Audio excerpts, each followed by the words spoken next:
Buenos días, ya estamos conectados, ya estamos en el mundo global. Bienvenidos al curso sobre la sexualidad en psicoanálisis. Estamos haciendo una aproximación al estudio de la sexualidad humana, que, como ya hemos comentado, es muy particular porque los seres humanos hablamos. Así que todos los instintos en nosotros están tocados por el lenguaje, están tocados por la palabra. Y entonces, pues, por ese mismo motivo tenemos inconsciente y todas las cosas se complejizan. Mi nombre es Virginia Baldomino, soy psicóloga y psicoanalista del Grupo Cero y este es un curso organizado por la Asociación Escuela de Poesía y Psicoanálisis Grupo Cero, que llevan más de 40 años cuidando la salud mental de la población y formando psicoanalistas en España y en todo el mundo, dirigida por Miguel Óscar Menasa.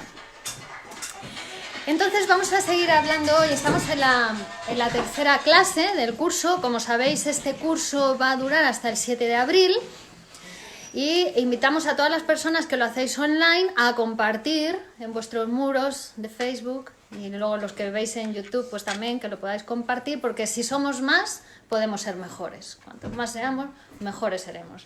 Así que compartamos todos y que más gente se beneficie de todo este saber del psicoanálisis que nos ayuda a vivir mejor la vida, las relaciones y nuestra propia sexualidad.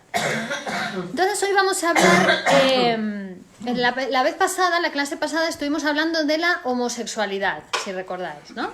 Bueno, pues y hablábamos de la homosexualidad también como una desviación con respecto al objeto sexual considerado normal, entre comillas, ¿no? Que era el de, desde el punto de vista de la reproducción de la especie. Pero bueno, como ya decíamos, la sexualidad, además de que hoy en día es una cosa normal, afortunadamente en nuestras sociedades, todavía hay algunas en las que no se ve así, pero sin embargo hay algunas desviaciones con respecto al objeto sexual que digamos que vamos a estar todos de acuerdo en considerarlas aberraciones, o considerarlas perversiones sexuales, ¿vale? Y hoy vamos a hablar de esas perversiones, pero también para acercarnos a ver lo que es la complejidad humana y la complejidad de la sexualidad humana, porque si también da cabida en el ser humano a que se produzcan esas cosas, eso también nos habla de la particularidad de la sexualidad humana, ¿vale? Y por eso las estudia Freud y por eso las vamos a estudiar nosotros, para acercarnos poco a poco a conocer las peculiaridades de esa sexualidad. Entonces hoy vamos a hablar, por ejemplo, algo que, como decía, todo vamos a considerar una aberración, es sexualidad con impúberes, es decir, con niños o con animales. Zoofilia, ¿vale? Pederastia, zoofilia. Bueno, en el caso de los niños, de los impúberes, se ha comprobado en este caso, en esta perversión, de que solo excepcionalmente esas personas se enfocan a niños, ¿vale? Que en la mayoría de los casos es un individuo cobarde, un individuo impotente, que sustituye un objeto sexual normal, lo que sería la relación sexual con una mujer o con un hombre, ¿no? La sustituye por un niño, ¿vale? Que puede ser una cosa excepcional o puede ser como un impulso sexual que no ha podido aplazar en ese momento y entonces ha atacado a un niño porque era accesible, ¿vale? Entonces esto nos da cierta luz acerca de la naturaleza del instinto sexual. ¿Por qué puede haber tanta variación y tanta degradación en el caso del instinto sexual? A diferencia, por ejemplo, del instinto de alimentación, ¿no? Del hambre, no es tan variado. O sea, puede ser un caso muy excepcional que te lleve a comer cualquier cosa, pero no existe tanta degradación como en el instinto sexual. Lo mismo podría decirse con respecto al comercio sexual con animales, con la zoofilia, ¿no? Que ya eso además rebasa los límites de la especie, incluso, porque es con otra especie, ¿vale? Entonces, estéticamente, ¿qué nos gustaría? Nos gustaría limitar esto a personas degradadas mentales, enfermos mentales, ¿no? Porque ¿quién va a hacer ese tipo de cosas, ¿no? Con un niño, con un animal, pues un enfermo mental. Eso nos encantaría decirlo, ¿no? Pero lo que pasa que la experiencia clínica dice que no es así. Demuestra que quiere decir que en los enfermos mentales no hay más aberraciones o más perversiones sexuales que en personas normales, personas no enfermas mentales. ¿Vale?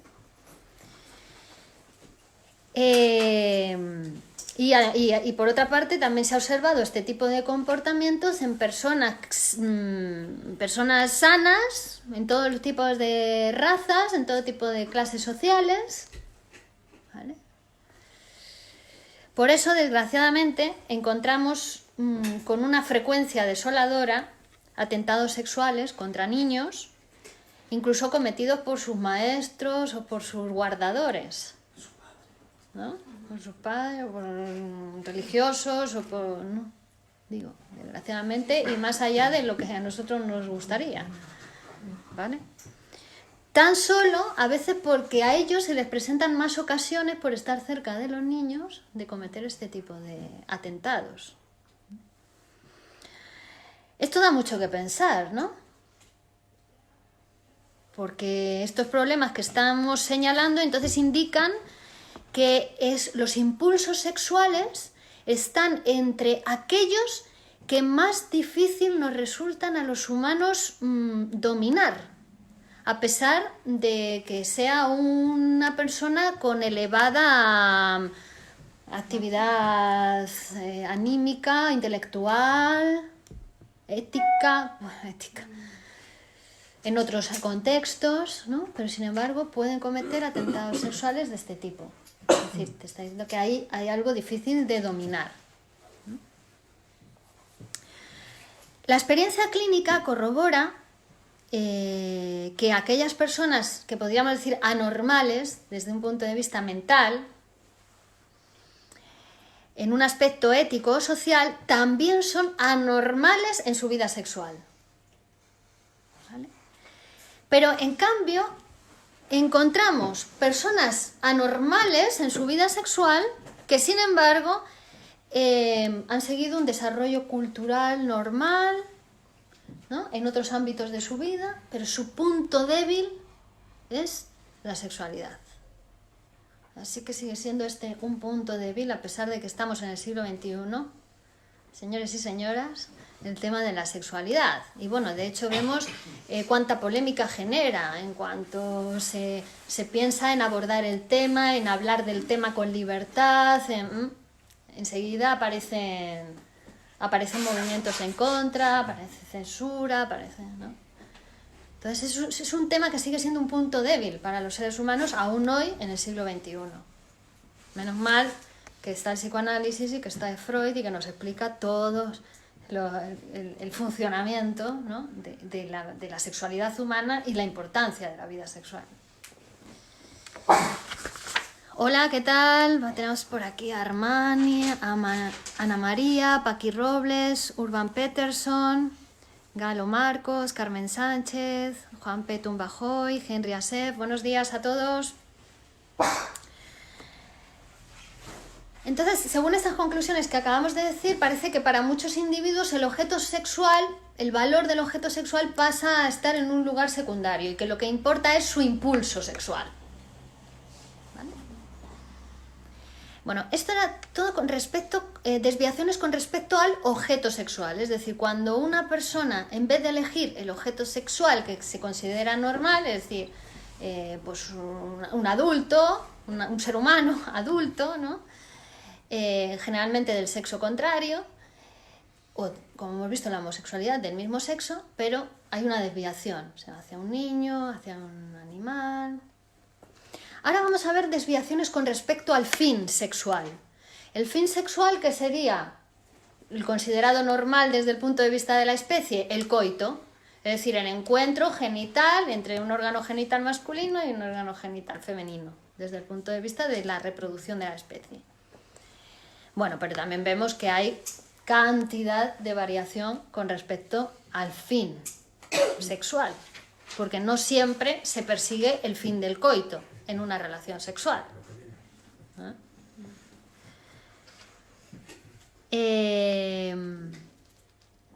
Esa conjunción de los genitales se conduciría a la solución de la tensión sexual, ¿no? Hay como un aumento de tensión con la excitación sexual, y cuando se produce el coito disminuye la tensión, se produce una descarga de la tensión sexual.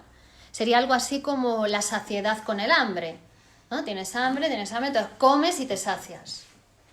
El coito, la descarga de la excitación, vendría a ser esa saciedad del hambre sexual. ¿Vale? ¿Qué es lo que sucede? Que este fin del coito, antes de llegar al coito, se integran en ese camino una serie de elementos o fines preliminares, parciales, que son necesarios para llegar al coito, para que se vaya produciendo esa excitación. Y que además son placenteros en sí mismos, esos fines parciales, como por ejemplo, pues el tocamiento, la observación del partener, ¿no? Que ya eso le produce placer al que observa o al que toca, y además va aumentando la excitación, va preparando la genitalidad para el coito. ¿Vale? Uno de estos contactos es la unión de las mucosas labiales. Bueno, que eso ya es ha obtenido un valor sexual tan alto en nuestros pueblos, en los pueblos más civilizados, que el beso, hoy en día nadie se le ocurre considerarle una perversión, ¿no? O una desviación del fin sexual, pero en realidad lo es, porque no se utiliza el órgano genital, sino que se utiliza otro órgano, es la entrada del órgano del aparato digestivo, la boca, ¿no? Y se utiliza como en sustitución del órgano sexual, del órgano genital, ¿no? Pero no se considera una perversión, sobre todo si es la unión de dos mucosas labiales, ¿no? De dos bocas besándose, ya eso tiene un alto valor cultural, el beso. Pero sin embargo, se puede llegar a considerar una perversión cuando es pues, la unión de la mucosa labial con el órgano genital, ¿no? O con el ano, con el órgano anal, ¿no? Ahí ya se podría considerar una desviación con respecto al fin, ¿vale? Así que existen factores que permiten ligar las perversiones a la vida sexual normal, porque si eso contribuye, colabora a llegar al fin final del coito, no se considera una perversión. La perversión se consideraría cuando solamente se queda en el fin preliminar. La persona solo obtiene satisfacción con el fin preliminar sin llegar al fin del coito, ¿vale? Es decir, solamente obtiene satisfacción con el contacto boca genital, por ejemplo, ¿no? Solo ahí. O solamente mirando. O solamente tocando, ¿no? Entonces, en este sentido podemos hablar de transgresiones anatómicas de las partes del cuerpo que están dirigidas a la unión sexual, y también de tensiones en esos fines preliminares que habíamos dicho que deben llevar al coito, y sin embargo uno se queda detenido en esos pasos previos, ¿vale? Vamos a ver en qué consisten estos dos grupos de transgresiones. Vamos a empezar por las transgresiones anatómicas de los dominios corporales destinados a la unión sexual. Aquí, por ejemplo, tenemos lo que es la supervaloración del objeto sexual. Esto se produce cuando se hace una valoración psíquica del objeto sexual, no limitándose únicamente al genital, es decir, cuando uno desea tener una relación sexual con otra persona, no es que se quede solamente en valorar sus genitales, ¿no? Sino que hace una generalización de esa valoración a toda la persona. Incluso sobreestima su intelectualidad, su belleza, ¿no? Aunque en principio sea un interés únicamente dirigido al coito, ¿vale? Pero hay una supervaloración general del objeto. mostrando incluso hasta una debilidad de juicio frente a las imperfecciones del objeto sexual. No se ven las imperfecciones, ¿no? Se les sobrevalora. Y hay a veces una credulidad, una docilidad con respecto al objeto sexual y con respecto a sus juicios. La credulidad del amor, por ejemplo, es de esta manera una fuente muy importante, además, si no es, quizás sea la fuente más primitiva de la autoridad.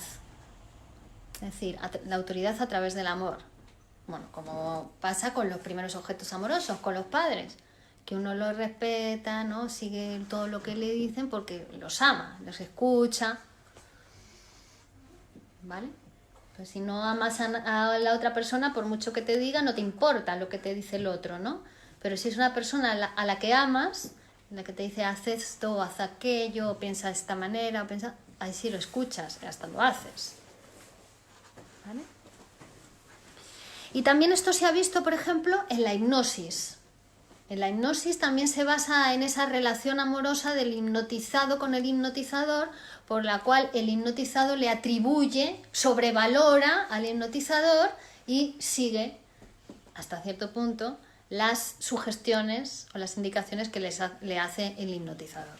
Y digo hasta cierto punto porque ahí se han hecho investigaciones y trabajos y experimentos donde se veía, por ejemplo, como el hipnotizador daba una serie de indicaciones al hipnotizado, el hipnotizado lo hacía, ¿no? Haz la gallina, lo hacía. Ahora ladra como un perro, ladraba, ¿no? Pero le decía, dame el reloj de oro. Y ahí el hipnotizado decía que no. O sea, que vemos que las limitaciones de la hipnosis, ¿no? son altas. Bueno, luego tenemos el empleo sexual de las mucosas labiales. Y aquí vemos como el empleo de la boca como órgano sexual. Vemos, también hay una transgresión de una zona corporal, ¿no? Y que, lo que decíamos, se considera una perversión sobre todo cuando entra en contacto con los genitales del partener, de la otra persona, y no cuando son ambas mucosas labiales las que se encuentran. Y aquí hay un dique a la sexualidad, que vamos a ver cuando hablemos de la sexualidad infantil, de cómo se van produciendo en nosotros, se van construyendo ciertos diques, ciertos como muros de contención frente a nuestro propio impulso sexual, ¿no? Por ejemplo, frente a el impulso sexual que llevaría a transgredir esas zonas anatómicas, nace el dique de la repugnancia, ¿vale? Son muros a las propias tendencias sexuales infantiles, ¿no? Que vamos a ver cuando hablemos de la sexualidad infantil. Entonces, el asco, la repugnancia, ay no, me da asco, yo eso no lo chupo, ¿no? El asco, es un dique a esa transgresión. La repugnancia es un dique que cierra el camino a la sobreestimación sexual, pero puede ser vencida por la libido, ¿no? Cuando la libido es muy fuerte, con mucha energía, se vence la repugnancia. Pero si no, ya aparece el asco y frena ese camino, ¿no? La fuerza de la pulsión sexual va a estar dirigida a vencer el dique que la contiene. Los límites de la repugnancia son puramente convencionales, sin embargo, porque, por ejemplo, un hombre que puede besar con pasión los labios de una joven bella, sin embargo, después no puede utilizar su cepillo de dientes, ¿no? Le da muchísimo asco, muchísima repugnancia, incluso que sin saber si la otra boca va a estar más sucia que la suya propia, ¿no? Hola, pero uno no siente repugnancia hacia su propia cavidad bucal, pero sin embargo hacia la otra sí, ¿no? Hola. Entonces vemos que son límites convencionales los de la repugnancia, son convenciones. Luego, el empleo sexual del orificio anal, ¿vale? Sería otra transgresión anatómica. Y aquí se ve muy bien, ¿no? Cómo se considera una repugnancia a veces una perversión cuando se vence la repugnancia, ¿no? Cuando se sobrepasa todos los diques de la repugnancia. Claro, aquí se suele juzgar que es repugnante porque precisamente el ano es el lugar por donde se produce la excreción, ¿no? La salida de las heces. Es el final del aparato digestivo. Y entonces, bueno, pues el que lo justifica, lo razona, el que le da asco diciendo, ay, qué asco, qué repugnancia, ¿no? Por eso, por las heces. Pero dice Freud, es como esa misma argumentación utilizan las jóvenes histéricas cuando les da repugnancia, les da asco el genital masculino, ¿no? Porque dicen que por ahí es por donde sale la orina. Y también pues, no quieren entrar en contacto con el órgano genital masculino. Y que, bueno, el empleo de la zona del orificio anal en la sexualidad no es algo limitado o exclusivo de la homosexualidad, ¿no? Como muchas veces se piensa, sino que al contrario tiene el papel que tiene también por analogía al orificio genital femenino, digamos. Es otro orificio del cuerpo. Bien. Entonces vemos que hay zonas del cuerpo que pueden adquirir el carácter de la zona genital, ¿no? La boca, el ano, ¿vale? Ya empezamos a ver que hay zonas del cuerpo que pueden adquirir esa erogeneidad que debe tener la zona genital para llegar al fin sexual normal, que es el coito. Pero también la boca y el ano son zonas que están erogenizadas. Vamos a ver ahora la sustitución inapropiada del objeto sexual, que esto es lo que llamaríamos el fetichismo. Fetichismo, ¿vale? En el fetichismo lo que se produce es que el objeto sexual normal, ¿no? La persona adulta para realizar el coito, es sustituida por otro objeto relacionado con él, pero que al mismo tiempo es totalmente inapropiado para el fin sexual. Por ejemplo, el de los zapatos, ¿no? Tiene que llevar zapatos rojos. Es decir, el objeto sexual normal ha sido sustituido por otro objeto relacionado con él, pero que no es apropiado para el fin sexual. El sustitutivo generalmente es una parte del cuerpo muy poco apropiada para los fines sexuales. También puede ser el cabello, puede ser los pies, o como decíamos, o un objeto inanimado que está en visible relación con la persona y especialmente con la sexualidad de la persona. Prendas de vestir, ropa blanca, ropa roja, puede ser cualquier cosa, lo que adquiera el carácter de fetiche, ¿no? Y hay un desplazamiento total del objeto, de la persona, del objeto sexual, del partener, al fetiche. El acento está puesto en el fetiche.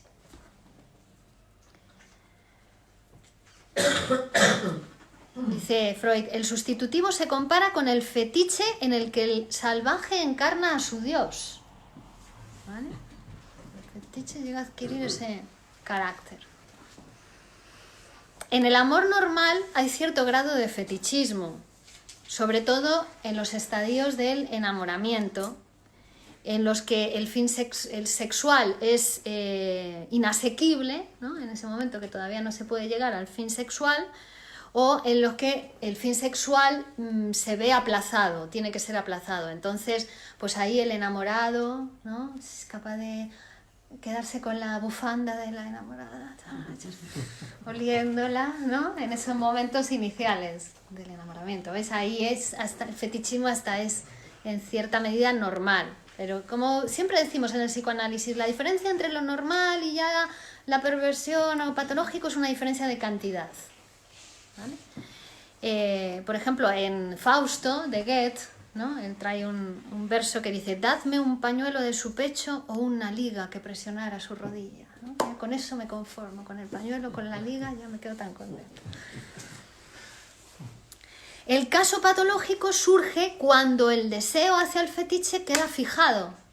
Hay una fijación en eso, es decir, que es que no se excita de ninguna otra manera. Es que tiene que ser, es una condición para que se produzca la excitación, que esté presente el fetiche.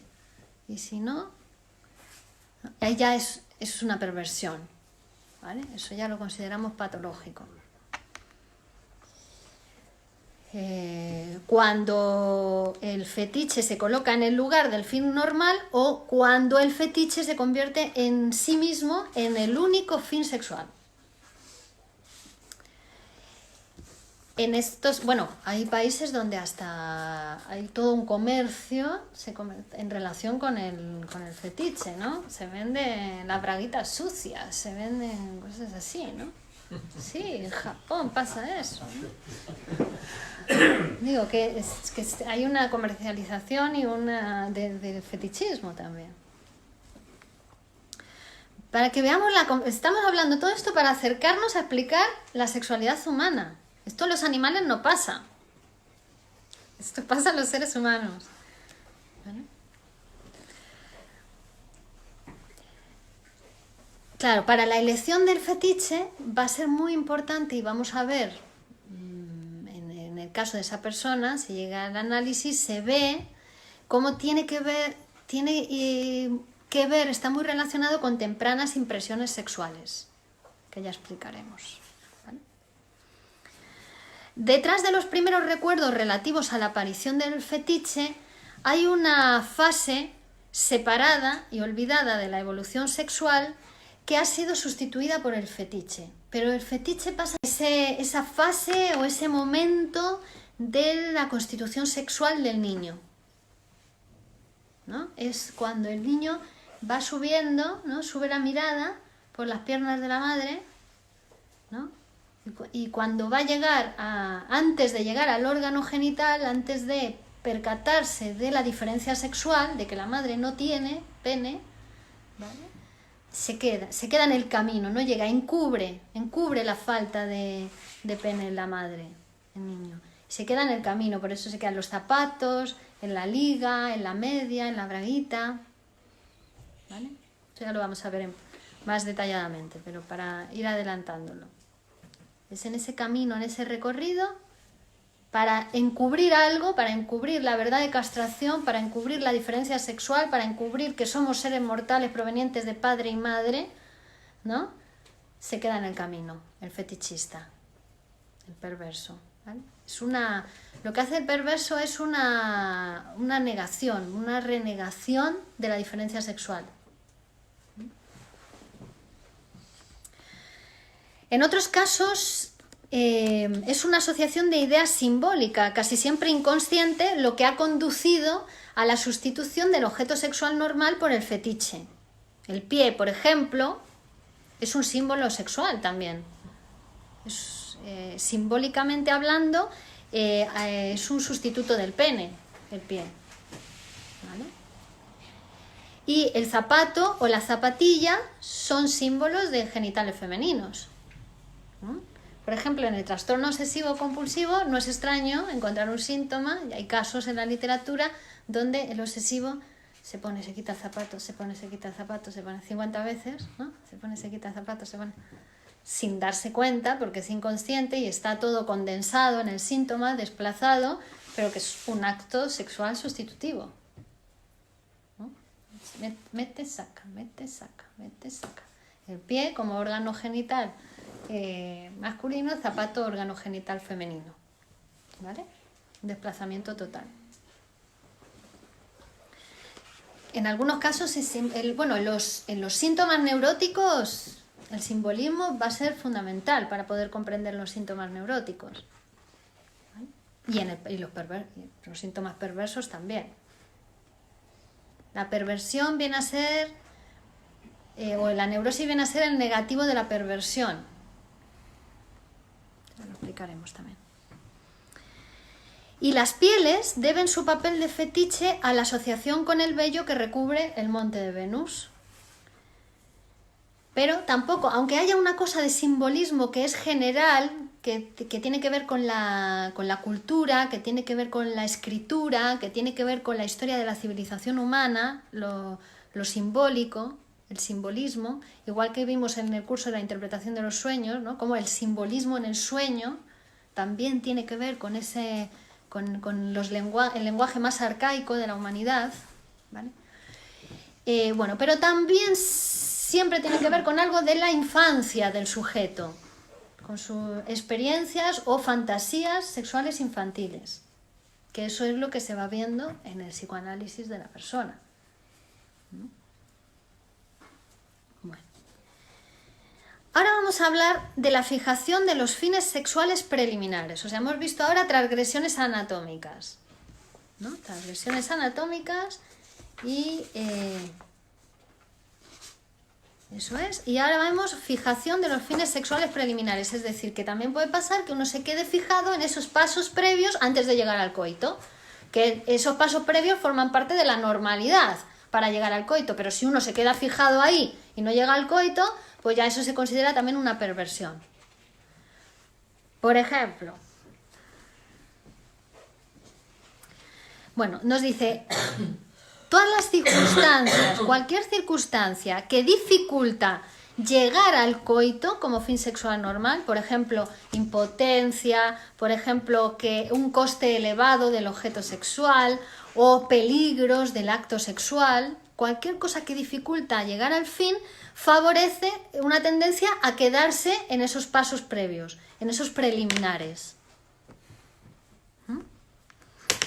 Y entonces esos preliminares, esos pasos previos pasan a adquirir el carácter de fin sexual en sí mismos. Por ejemplo, el tocamiento y la contemplación, ¿no? El tocamiento y la contemplación son parte del camino normal para llegar al coito, ¿no? Una pareja o una persona con el partener se besan, se tocan, se miran desnudos y así se van excitando para llegar al coito, al fin normal. Pero ¿qué sucede? Que a veces la perversión se constituye como quedarse solamente en el tocamiento, ¿no? Los que van al metro a meter mano, a tocar, ¿no? Ser un perverso. No se excita teniendo una relación sexual con una mujer o un coito normal. No, lo que necesita es ir al metro, por ejemplo, a toquetear lo que pueda. O el que va el voyeur, el voyeurista, que lo que le excita, con lo que disfruta es mirando.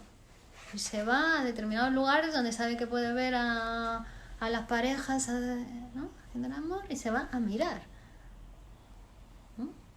¿Y el exhibicionista? También.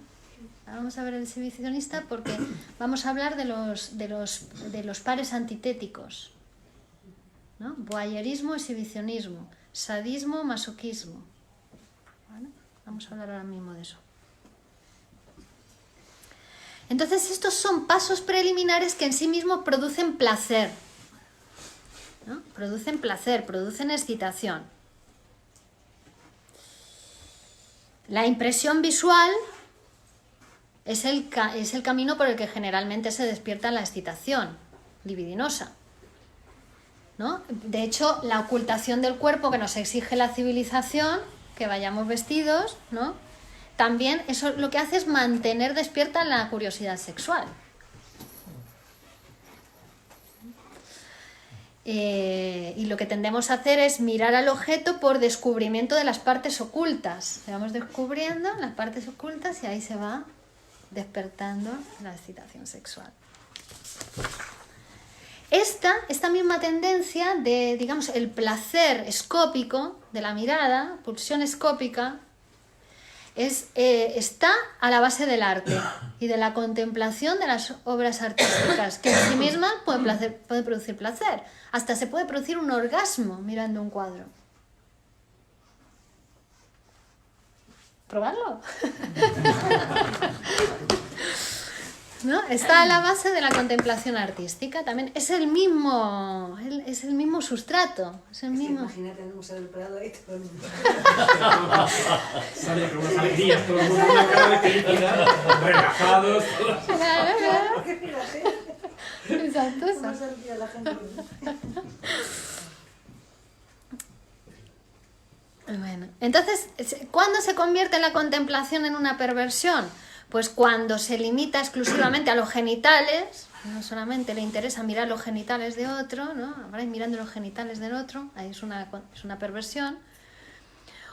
Cuando aparece ligada con el vencimiento de una repugnancia, los voyeurs, por ejemplo, ligada al miramiento del acto de excreción, ¿no? Hay personas que eso es otra perversión. Lo que miran, lo que buscan es ver el acto de excreción, y eso es lo que les excita.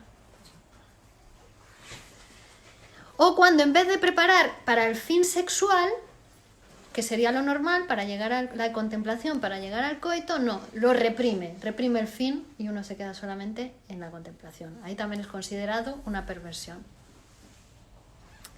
Esto ocurre, por ejemplo, en el carácter exhibicionista, que lo que nos ha mostrado el psicoanálisis y lo que nos ha enseñado es que el exhibicionista en realidad muestra sus genitales con la esperanza de que el otro le muestre los suyos.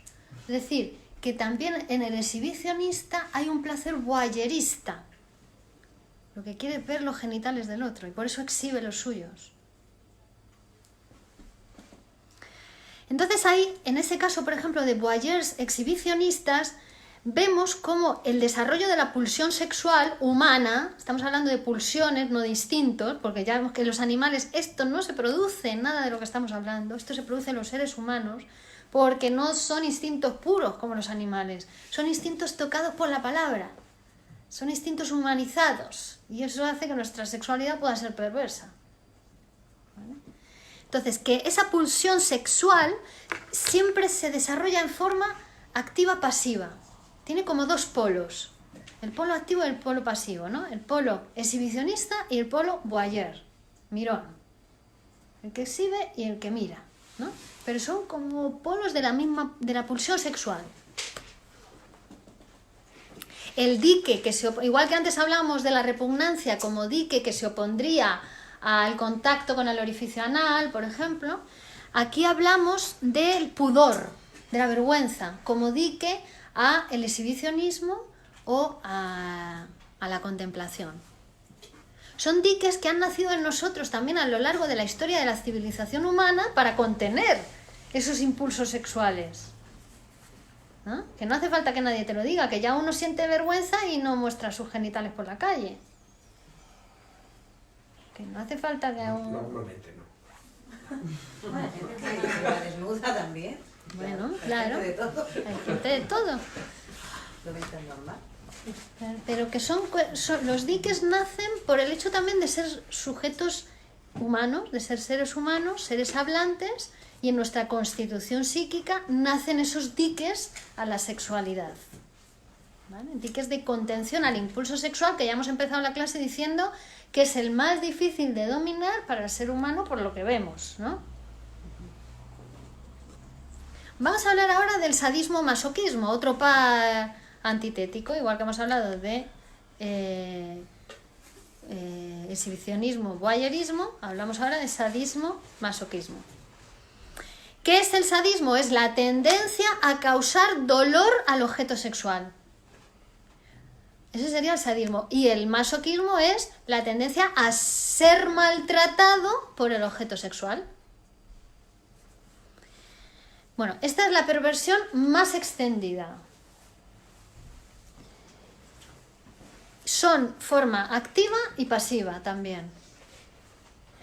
Las raíces del sadismo están en el sujeto normal, porque ahora estamos hablando de las perversiones como patología, como exageración, ¿no? Pero hay que insistir en la idea de que el psicoanálisis nos dice que todo lo que pasa en el ser humano, exagerado o como patología, está en germen en la normalidad. Es decir, que en todos hay una dosis de perversión, ¿no? Si no, no podría tampoco pues, haber ni el beso, ni la utilización del órgano, del orificio anal, ni el exhibicionismo en cierta medida, ¿no? Es decir, en todos hay una cierta cantidad de perversión y se considera normal eso. Pero cuando eso se pasa de cantidad o uno solamente goza de eso, ya eso es patológico, ya eso es perversión.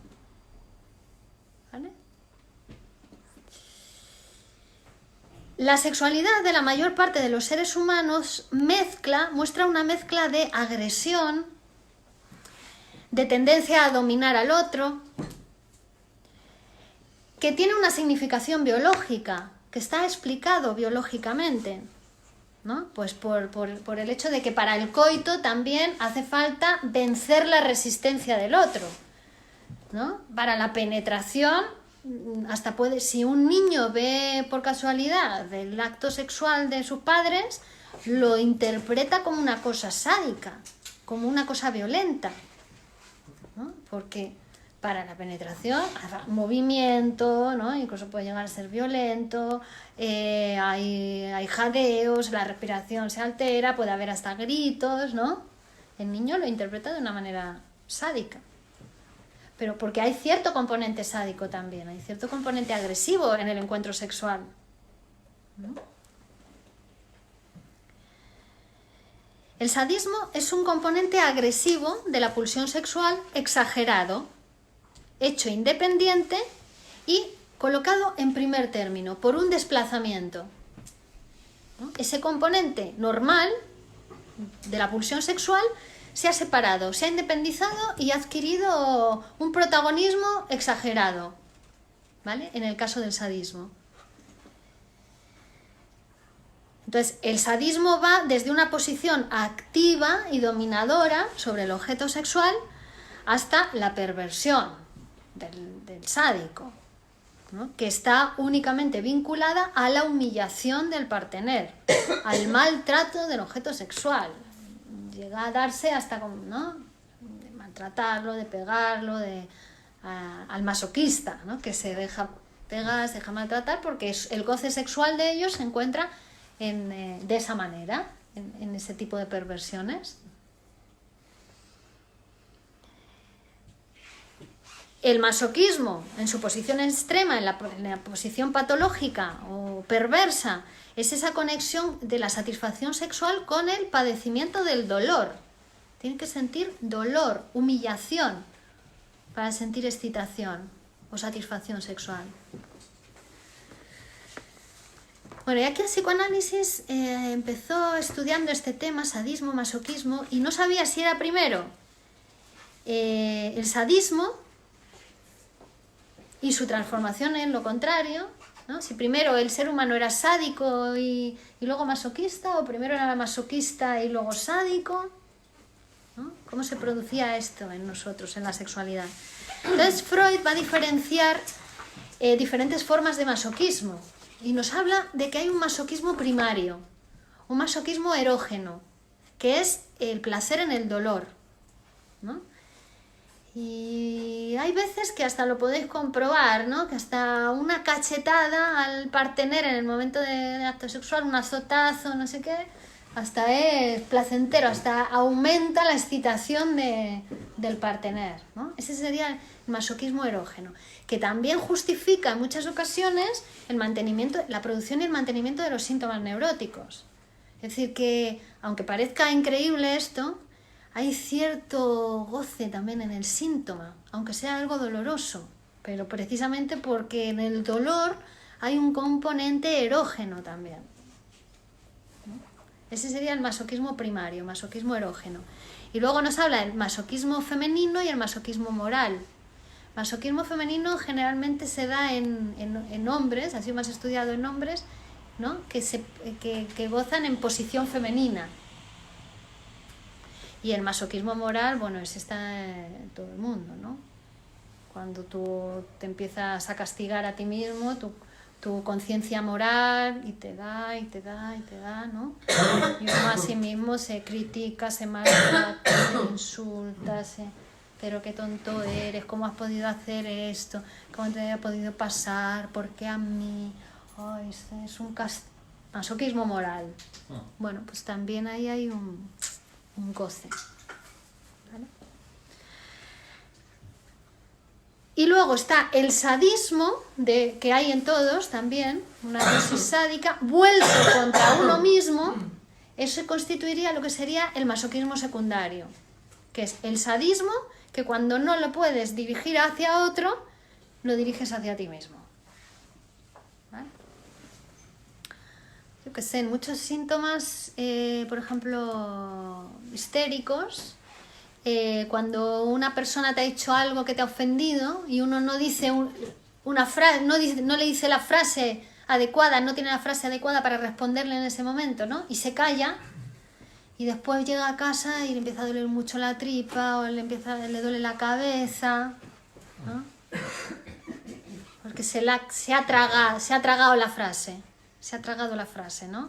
Entonces, esa agresividad que tendría que haber puesto en una frase para responder a la ofensa del otro, ¿no? La dirige contra sí mismo. Se hace daño, ¿vale?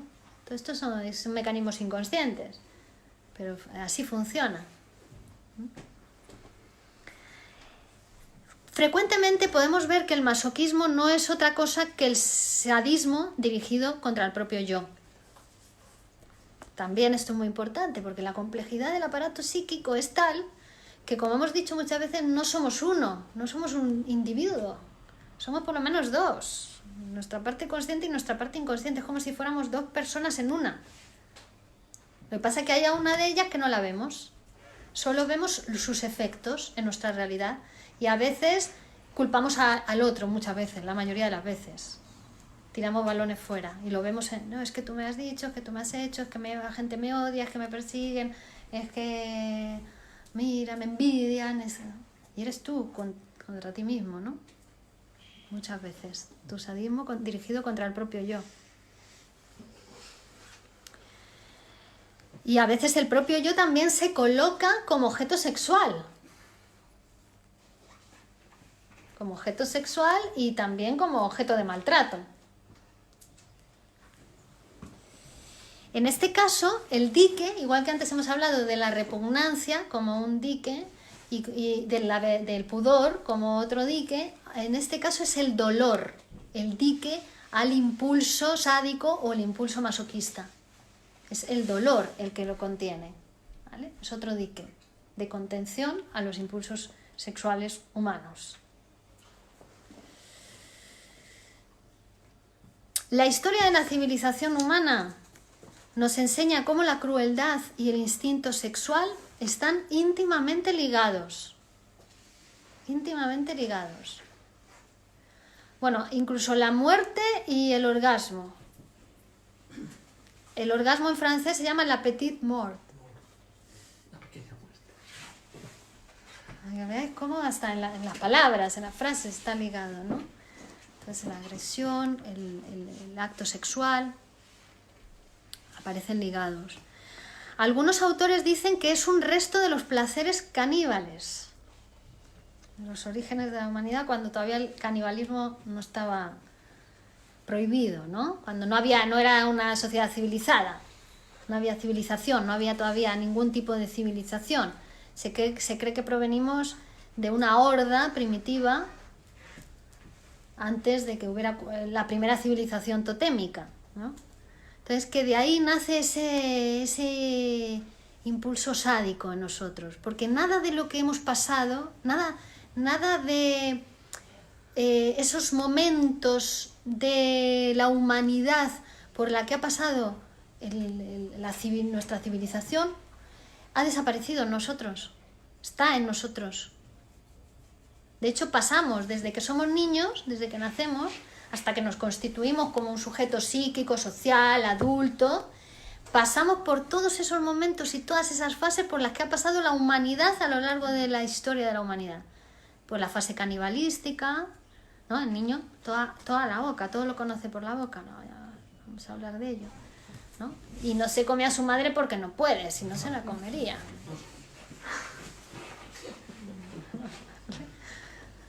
¿No? Entonces vamos pasando por todas esas fases. Y por eso, cuando hablemos de las fases de la constitución psicosexual infantil, vamos a hablar de la fase sádico-oral, también, sádica, oral, y sádico-anal. Ya veremos por qué. ¿Vale? Bueno, entonces, algunos autores dicen que ese sadismo, esa crueldad, proviene de esos restos de placeres caníbales. El psicoanálisis, en cierto modo, también va a decir esto. Y también se ha confirmado que cada dolor lleva en sí mismo una una posibilidad de sensación de placer. La forma activa y pasiva, sadismo y masoquismo, suelen aparecer en la misma persona, porque también son como dos polos de un mismo impulso sexual. Un sádico siempre es al mismo tiempo un masoquista y al contrario. Lo que sucede es que una de las dos formas de la perversión, la activa o la pasiva, se desarrolla más y la otra queda más reprimida. ¿Vale? Entonces vemos cómo las tendencias perversas se organizan en pares contradictorios, pares antitéticos. Esto también se relaciona con la antítesis masculino-femenino, que para el psicoanálisis la diferencia, bueno, masculino y femenino son dos construcciones teóricas de contenido incierto, dice el psicoanálisis. Y más bien se van a equiparar o van a ser equivalentes a pasivo-activo. Activo-pasivo, ¿no? Activo en el sentido de ser que penetra, ¿no? Más masculino, más actividad, y el pasivo, el femenino, en el sentido de que tiene que dejarse penetrar, ¿vale? Que después vamos a hablar de las posiciones masculinas y femeninas en cada uno de nosotros, porque a veces tenemos que ejercer un papel masculino, una función masculina, y a veces una función femenina. Por ejemplo, para escribir un poema se escribe en posición femenina, seas un hombre o seas una mujer. En posición femenina, ¿por qué? Porque primero tienes que leer poesía, dejarte penetrar por la poesía y después escribir, que la poesía escriba a través de ti. Es decir, es una posición pasiva, que no significa que no requiera actividad y energía la posición pasiva. O la escucha del psicoanalista, por ejemplo, es posición pasiva, pero requiere una gran cantidad de energía y de actividad mantener esa posición. ¿Vale? En ese sentido, activo-pasivo. Vale. Y hasta aquí tenía preparado para hoy para hablar de, para introducirnos, o sea, todo esto es para introducirnos, ¿no? En la sexualidad humana. Ver todas estas transgresiones que se puede producir en la sexualidad, tan amplias, tan variadas, que como decíamos, e insisto, esto en los animales no se produce, ¿no? Es para ver cómo es nuestra sexualidad, que veo muchas caras de extrañeza hoy aquí. No sabíamos nada. No sabíais nada, ¿no? Ni no lo imaginamos. Veo muchas caras de extrañeza. Es que en los animales también se produce. Yo tengo, bueno, he sido casa de acogida, he tenido animales de todo pelaje, y sí te digo que hacen el amor, por decirlo de alguna manera, con fetiches, con un muñeco, y da igual, he tenido machos y hembras, y pasan olímpicamente de los del otro sexo, están todos castrados, también te lo digo, o sea, vale, pero lo que se van es al muñeco, totalmente, y al muñeco, o a la zapatilla o a la que hayan cogido. ¿Sabes lo que pasa? Que los animales domésticos están humanizados. Son como nosotros, cogen todos los vicios. Están tocados por la palabra humana. Tienen deseos, entonces. Bueno, tienen instintos. Tienen instintos los animales. Lo que pasa es que cuando están tocados por las palabras del humano, cuando están entre palabras, ya es el deseo de los humanos que lo rodean, que también toca al animal. Claro, porque si ellos solamente tienen el coito para reproducirse, pero como dices tú, Claro. desean un muñeco, Claro. porque ahí no se van a reproducir, o sea, no van a tener el coito. Ya está tocado por el deseo del dueño desde el mismo momento que le han castrado a ese animal.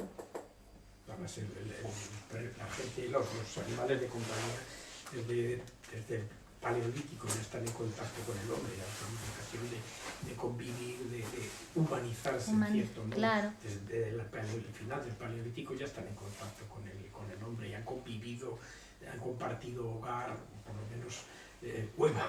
Sí, la relación de estos mascotas que llamamos ahora con el hombre ya viene de milenios.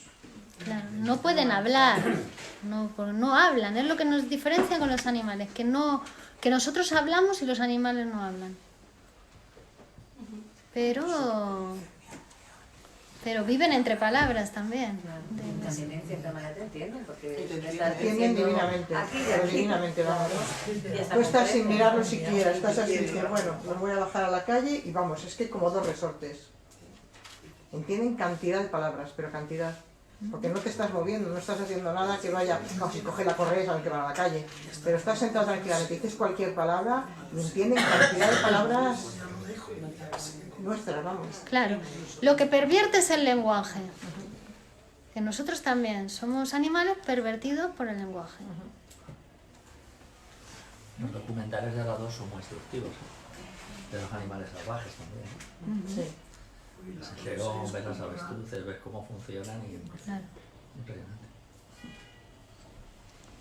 Aunque también el documental es un humano el que lo está haciendo, Sí, la está mirada de un interpretando. humano, está interpretando un humano, que para nosotros todo está tocado por el lenguaje. No hay nada para los seres humanos que no pase por la mirada de otro humano, hasta todo, la producción de un móvil, de un ordenador, todo está hecho con el lenguaje humano, ¿no? Está tocado por el lenguaje, que luego nos supera también, ¿no?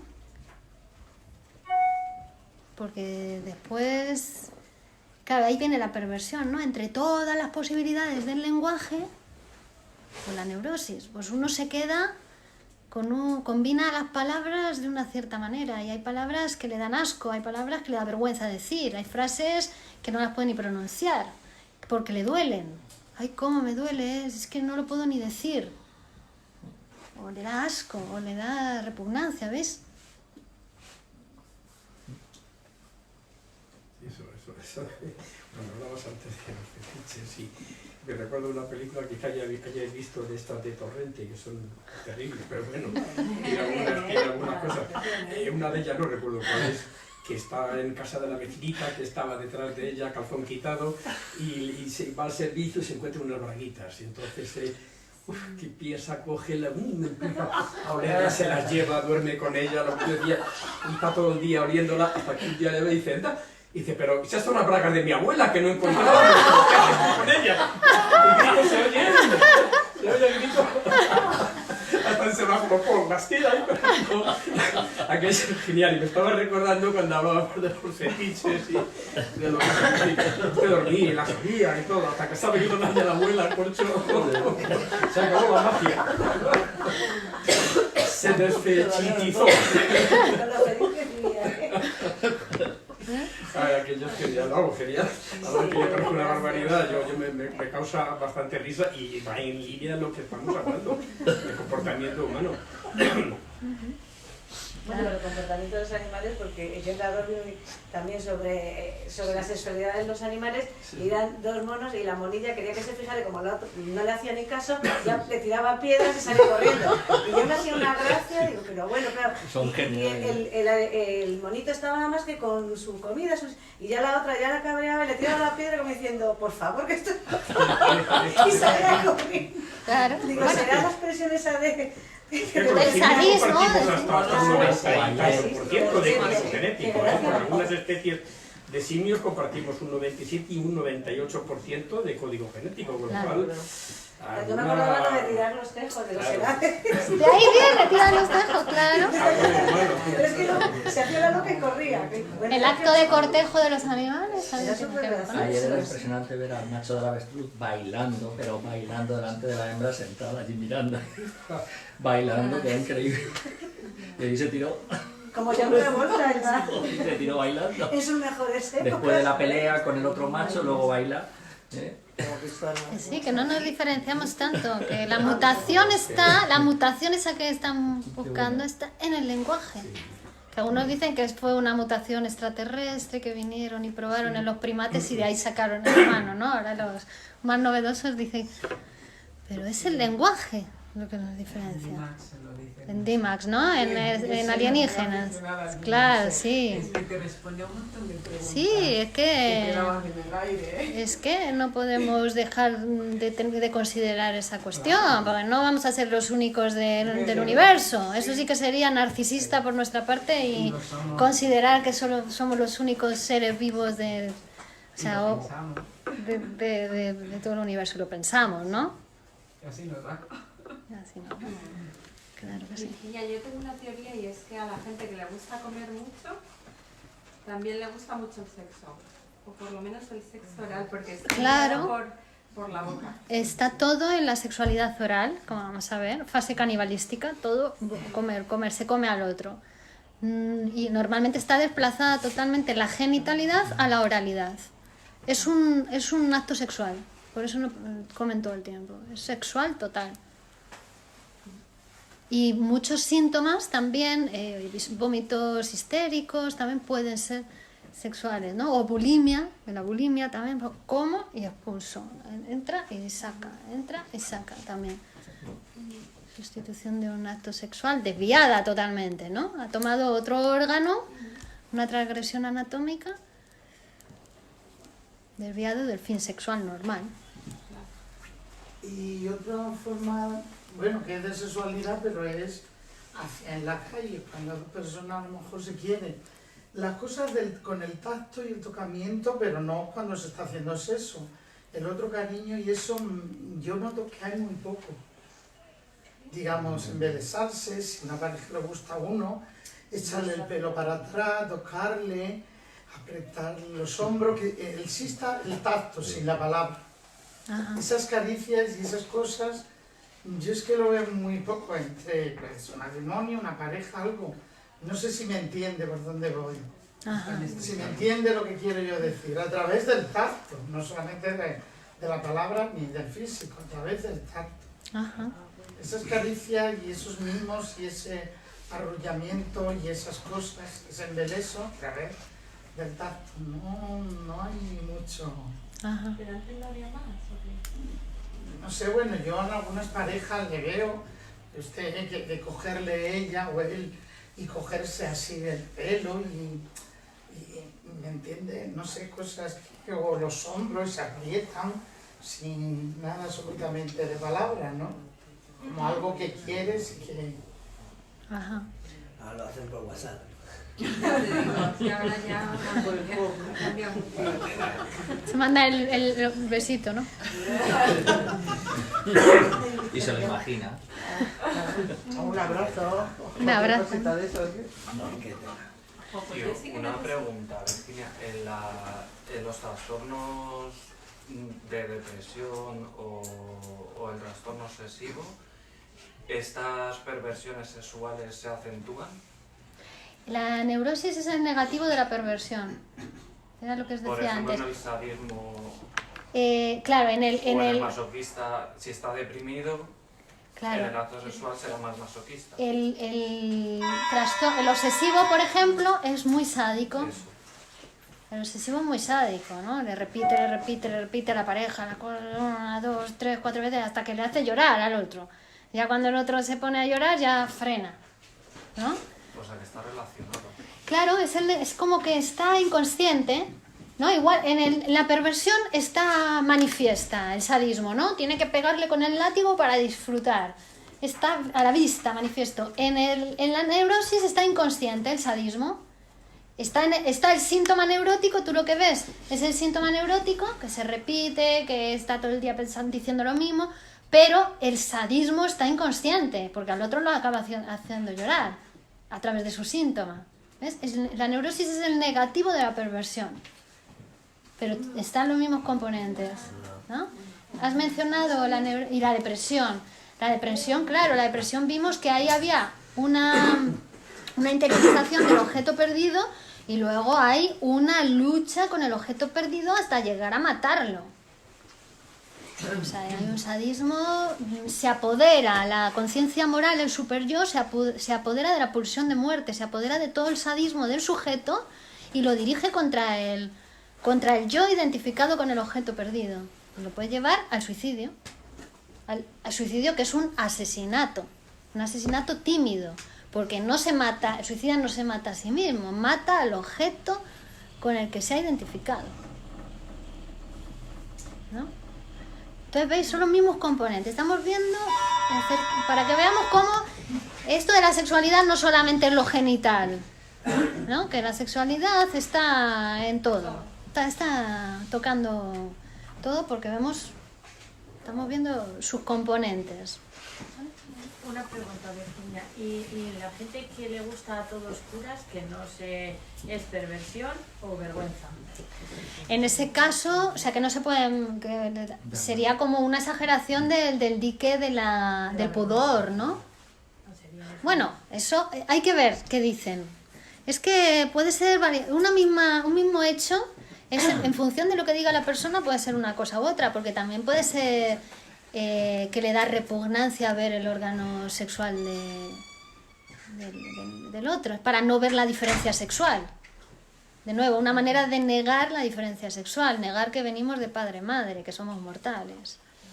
Pero yo creo que si anulas un sentido se acentúan más los demás. Claro, si se reprime uno, el otro se acentúa. Si reprimes el masoquismo y se acentúa el sadismo o al revés, pero en ¿no? el caso de la luz, que puedes hacerlo así, pues por probar que oigas mejor o te sientas más en tacto, ¿sabes? Otros sentidos. Bueno, ¿ves? Entonces, ¿ves? Con la imaginación. Hombre, si es siempre, pues ya. Claro. Eso ya depende. Y es una perversión, claro. Si es siempre y solo de esa manera y tiene que ser de esa manera la condición para que haya excitación, pues sí puede considerarse una perversión. Pero siempre ves, ella ahora ha dado otra cosa, ¿no? Depende de lo que diga la persona que lo hace, que no hay soluciones generalizadas. Hay que escuchar al otro y a ver qué dice. ¿Vale? Bueno, dejamos aquí, teníamos una pregunta. Uy, pero está en francés. Bueno, vale, gracias a todos. Interrumpimos aquí el curso sobre sexualidad y comenzamos el de pareja, ¿vale? Que hablamos de los celos. Bueno, sí, ¿qué hora es? Venga, tres minutitos. Eso. 12 y 13. Venga, hasta ahora.